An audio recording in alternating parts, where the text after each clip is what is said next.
हरिवंश राय बच्चन भारतीय कवि थे जो 20वीं सदी में भारत के सर्वाधिक प्रशंसित हिंदी भाषी कवियों में से एक थे।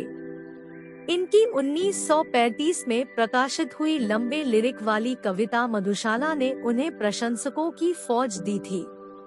उनकी दिल को छू जाने वाली काव्य शैली वर्तमान समय में भी हर उम्र के लोगों पर अपना प्रभाव छोड़ती है। डॉक्टर हरिवंश राय बच्चन जी ने हिंदी साहित्य में अविस्मरणीय योगदान दिया है, तो चलिए इस कुशल साहित्यकार कवि के जीवन के बारे में विस्तार से जानते हैं। बच्चन साहब का जन्म 27 नवंबर 1907 को गांव बापूपट्टी, जिला प्रतापगढ़, उत्तर प्रदेश के एक कायस्थ परिवार में हुआ था। इनके पिता का नाम प्रताप नारायण श्रीवास्तव एवं इनकी माता का नाम सरस्वती देवी था। बचपन में इनके माता पिता इन्हें बच्चन नाम से पुकारते थे, जिसका शाब्दिक अर्थ बच्चा होता है, बच्चा यानी संतान। डॉक्टर हरिवंश राय बच्चन का शुरुआती जीवन उनके ग्राम बापूपट्टी में ही बीता। हरिवंश राय बच्चन का सरनेम असल में श्रीवास्तव था, पर उनके बचपन से पुकारे जाने वाले नाम की वजह से ही उनका सरनेम बाद में बच्चन हो गया था। इस महान साहित्यकार की शुरुआती शिक्षा अपने जिले के प्राथमिक स्कूल से हुई। उसके बाद कायस्थ पाठशाला से उर्दू की शिक्षा ली, जो उनके खानदान की परंपरा भी थी और कानून की पढ़ाई के लिए इसे पहला कदम भी माना जाता था।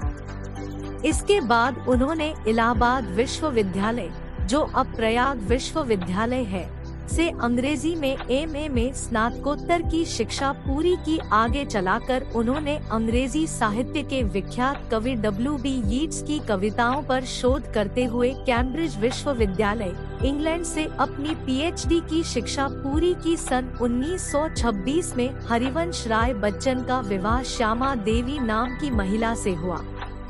उस वक्त बच्चन साहब की उम्र 19 वर्ष थी और उनकी पत्नी की आयु 14 वर्ष थी। लेकिन दुर्भाग्यवश उनकी ये जोड़ी ज्यादा दिनों तक साथ न रह सकी। शादी के कुछ सालों बाद उनकी पत्नी श्यामा हरिवंश राय बच्चन का टीबी की बीमारी के चलते 24 वर्ष की आयु में निधन हो गया। ये समय उनके लिए काफी दुखद था, पर धीरे धीरे समय आगे बढ़ा और 5 साल निकल गए। उनकी पहली पत्नी के निधन के 5 सालों बाद 1941 में हरवंश राय बच्चन ने दूसरा विवाह किया। इस बार इनका विवाह एक पंजाबन तेजी सूरी नाम की महिला से हुआ था। तेजी सूरी रंगमंच से जुड़ी महिला थी जो गायन में काफी रुचि रखती थी। इस शादी से दंपत्ति को 2 संतानें हुई, जिसमें एक का नाम अजिताभ तथा दूसरे का नाम आज पूरी दुनिया जानती है, सुपरस्टार श्री अमिताभ बच्चन था। इनका एक बेटा बिजनेसमैन बना और दूसरा प्रसिद्ध अभिनेता। उस समय तेजी बच्चन इंदिरा गांधी की काफी करीबी दोस्त मानी जाती थी, इसीलिए इनके गांधी परिवार से बहुत संबंध थे। 1955 में इंग्लैंड से हरिवंश राय बच्चन के वापस आने के बाद ऑल इंडिया रेडियो में काम शुरू कर दिया। उन्होंने इलाहाबाद विश्वविद्यालय में अंग्रेजी पढ़ाने और प्रधानमंत्री जवाहरलाल नेहरू की सरकार में हिंदी भाषा को बढ़ावा देने के लिए काम करते हुए कविता लिखना जारी रखा। उसके कुछ ही समय बाद वे दिल्ली चले गए। वहां उन्हें भारत सरकार ने विदेश मंत्रालय में हिंदी विशेषज्ञ के रूप में नियुक्त कर लिया। कुछ 10 सालों तक वे विदेश मंत्रालय से जुड़े रहे। उन्हें लिखने का शौक बच्चन से ही था। उन्होंने फारसी कवि उमर खियाम की कविताओं का हिंदी में अनुवाद किया था, युवाओं में काफी पसंद किया गया। इसी बात से प्रोत्साहित होकर उन्होंने कई मौलिक कृतियां लिखी, जिनमें मधुशाला, मधुबाला, मधुकलश आदि जैसी कृतियां शामिल है। उनके इस सरलता, सरसता वाले काव्य लेखन को बहुत पसंद किया जाने लगा। बच्चन साहब एक कवि के तौर पर सबसे ज्यादा अपनी कविता मधुशाला के लिए सबसे ज्यादा प्रसिद्ध है।